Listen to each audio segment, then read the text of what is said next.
Hi everyone, it's Tamara here for lalalandcrafts with another card making tutorial. This time I'll be using some more products from the spring release and making a simple card using some pattern paper and die cuts. I'll be starting off using the open book with spines die, the pretty butterflies die, the spring flowers die, and one of the pages from the spring song paper pack. First up, I've just grabbed some smooth white cardstock and I'm just going to be die cutting out some of the images as I will be doing some ink blending, and I just want to make sure they dry before we do our card assembly. So I'm just grabbing out the pretty butterflies dies and the spring flowers die, and I'll run them through a few times through my die cutting machine as I will be doing multiples for some of these, like the leaves and a couple of butterflies.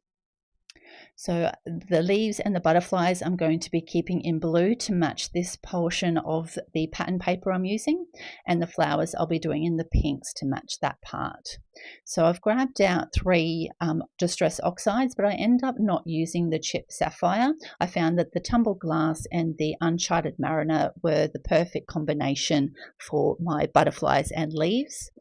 So initially I'm just laying down my tumbled glass so that we've got the kind of the lightest in the middle and the Unchartered mariner, so the darker around the outside.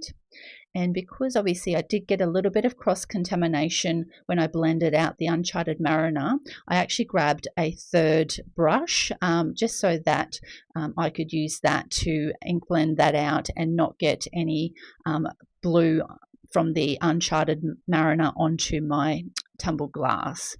So I'm just going up the middle with the Uncharted mariner for the leaves and then just blending that out. So initially I do it with the cross-contaminated brush, and then I grab the one that just has the tumbled glass on it to do my first layer, and then again just go in with the Uncharted mariner to the middle.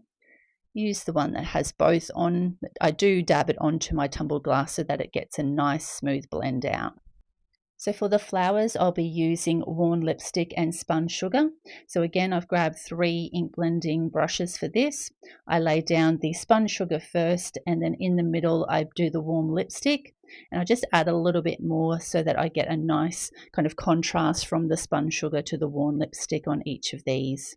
So I'll show you this again, just working in the middle and just kind of blend it out as softly as possible when you're blending that initial layer of worn lipstick, and then you can blend it from there. And then the insides, I'm just using dried marigold to add a little bit of orange color for the center. Now for our pattern paper, I'm going to be cutting a portion of this out with the open book spines die. So I'm going to be cutting an opening with the largest of those dies. So you can either keep it straight on, but I'm just kind of going to angle it up a little bit so that it's kind of off center. I'll grab some removable tape and just pop that down and run that through the die cutting machine. So that's created our opening. Now I'm just going to grab out my scoreboard and I'm just going to score just down the center, just so you can see it's quite easy to see where the center of that book will be. And I just ran that through twice so you get a nice scored line down there, because I will be just gently folding that up because I will be propping that up in the center of my card. So you'll see it will just sit up and out of where I've done my opening in the center of my pattern paper. So you'll see the folded piece will fit perfectly inside. So with that base layer of pattern paper, I'm just going to glue that directly to a card base. Now the card base I already had in my stash and it was already cut and scored, but I will have all the measurements in the description box below. So you just want to make sure you're putting it on the right side. Because it's cut to size, you just want to make sure it's lined up on all sides and just give that a good press down. So we'll just test that that fits inside with our little book, and it does. So we just want to prop that up. Now I want it kind of to be kind of lower in the middle and higher on the outside. So I'm going to put a single layer of foam tape in the middle, so just either side of that scored line. And then on the outside edges, I'm going to double up the foam so that it sits higher on the outside, so it just looks like the book is sitting open. So we'll double up on the foam to this other side, remove all the foam tape release paper, and we'll get that attached to the front of our card. So you just want to make sure that it's lined up on all sides. It is really easy to see this because it has the sections at the top and the bottom, so it's really easy to see where it lines up. So you can see how that kind of just sits up in there. But when I was just looking at it, I found that it kind of disappeared a little bit with the same pattern paper. So I'm being very careful when removing this, but you can remove this. And you can just keep those foam pieces there because we will be using those later. And I'm just going to cut this down to the smallest size of the book.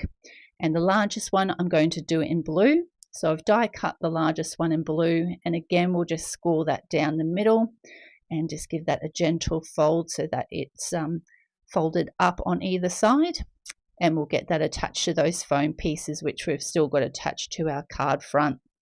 Again, just lining it up to make sure it's matching on all sides. We'll get that pressed down, and then we'll do the same with our pink piece. So I've cut the pink from the second largest die, scored it down the middle, and just given it a gentle fold so that fits perfectly over the top. And then our piece of pattern paper will sit over the top of that. So we'll get our pink attached now. So I'm going to prop it up on the edges with foam tape. But because we've got a bit of dimension already, I'm just going to glue the center portions down rather than double up on the foam tape again. So we'll just get that lined up, making sure it's even on all borders. And with the pattern paper, we're just going to glue that directly down. I'm just going to leave it loose in the middle, but just secure it down on either end. So again, just lining that up. And because the book's already kind of partially folded up, that just automatically looks like it's folded up as well. And we'll make sure that's secure and even on all sides. I've grabbed out my foam pad and my embossing tools because I'm just wanting to create a little bit of dimension in my butterflies and also my flowers.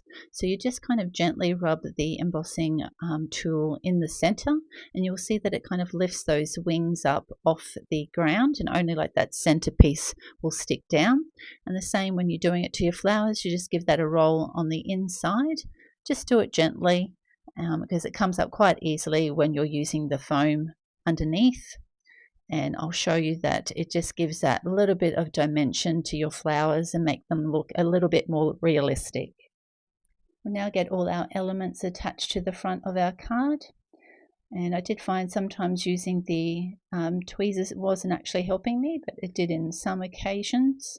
But mostly I'm just using my fingers when I'm applying this. So because I've got those little wings raised up, we're only needing to put the glue in the center of our butterflies, and that will keep those wings looking like they're lifted up off the page. So we'll just attach our two leaf sprigs. So you'll see that I just use my fingers for this, and I'm just offsetting them to the left and the right. So we'll pop that in underneath the book, and then we'll do the same for the bottom. So I'm just putting a small amount to secure them and just making sure that no excess glue squeezes out. And we'll pop that one off to the right. And then with our flowers, we'll get them added together. So I'll move this out of the way. And you're just wanting to offset the smallest part so that it makes it look like the flower is full of petals. So you'll see that I offset this so the little petals are kind of sitting in between the bigger petals. Just makes them look more realistic. They're just so pretty when they come together. We'll pop the inserts in, and we'll do the same for the other two. So now we'll get our flowers attached to our card front. So one up between the two top leaves and one to the bottom.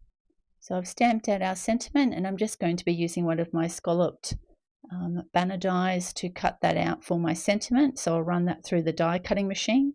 Now, as there's a little bit of dimension to our card, I didn't want this to get lost, so I'm just going to pop a bit of foam tape on that, get that lined up and squared at the top corner. Now, because this is a glossy card, I always like to put some plain white cardstock in there because it makes it easier for the person to write on, and it doesn't get smudged once you put your sentiment and your writing on. So I've just glued that down. Now I do apologize, I did get a phone call halfway through adding these, so you do miss part of the gluing, but I just wanted to show you the end result once that's all glued down. And this is the finished card for this tutorial. The Spring Song paper pack is so beautiful, and I really wanted to make that the star of the show. And with the beautiful butterflies and flowers, I thought it really worked in with the pattern paper that I chose for this card making tutorial. I hope you've enjoyed this. If you have, please hit the like button, and if you'd like to see any future videos, make sure you hit the subscribe button. Thank you so much for watching. Have a great day. Bye.